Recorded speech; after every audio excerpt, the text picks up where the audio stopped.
कहानी अनमोल सपना। एक छोटे से गांव में एक लड़की रहती थी जिसका नाम गुड़िया था। उसकी आंखों में बड़े सपने थे। वह पढ़ लिख कर एक बड़ी अधिकारी बनना चाहती थी ताकि अपने माता पिता की गरीबी मिटा सके।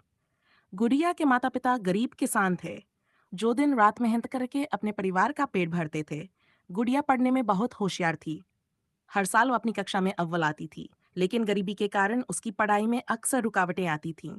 उसके पिता ने अपनी जमीन गिरवी कर उसे पढ़ने के लिए शहर भेजा।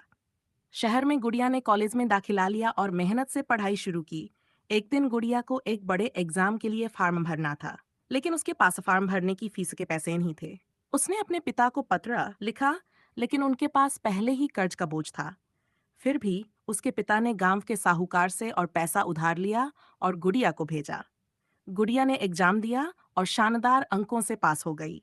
उसे सरकारी नौकरी मिल गई। पूरे परिवार ने राहत की सांस ली और खुशी मनाई। लेकिन उनकी खुशियों की उम्र बहुत छोटी थी। गांव का साहूकार अपने पैसे वापस मांगने आया। गुड़िया के पिता ने कुछ और समय मांगा, लेकिन साहूकार ने उनकी बात नहीं मानी। उसने गुड़िया के घर की जमीन और उनकी सारी संपत्ति अपने नाम करवा ली। ये सब जानकर गुड़िया ने अपनी नौकरी छोड़कर घर लौटने का फैसला किया। जब गुड़िया अपने गांव पहुंची तो उसने देखा कि उसके माता पिता ने शर्म और बेबसी में अपनी जान दे दी थी। गुड़िया के सपने और मेहनत का अंत ही जाया था कि अब उसके पास कुछ भी नहीं बचा था। गुड़िया ने अपनी जिंदगी के इस दर्द को सहते हुए समाज के लिए काम करने की ठानी। उसने गरीबों के अधिकारों के लिए आवाज उठानी शुरू की। उसके दुखों ने उसे और मजबूत बना दिया। उसने अपनी कहानी को अपनी ताकत बनाया और गरीबों के लिए एक नई उम्मीद बन गई।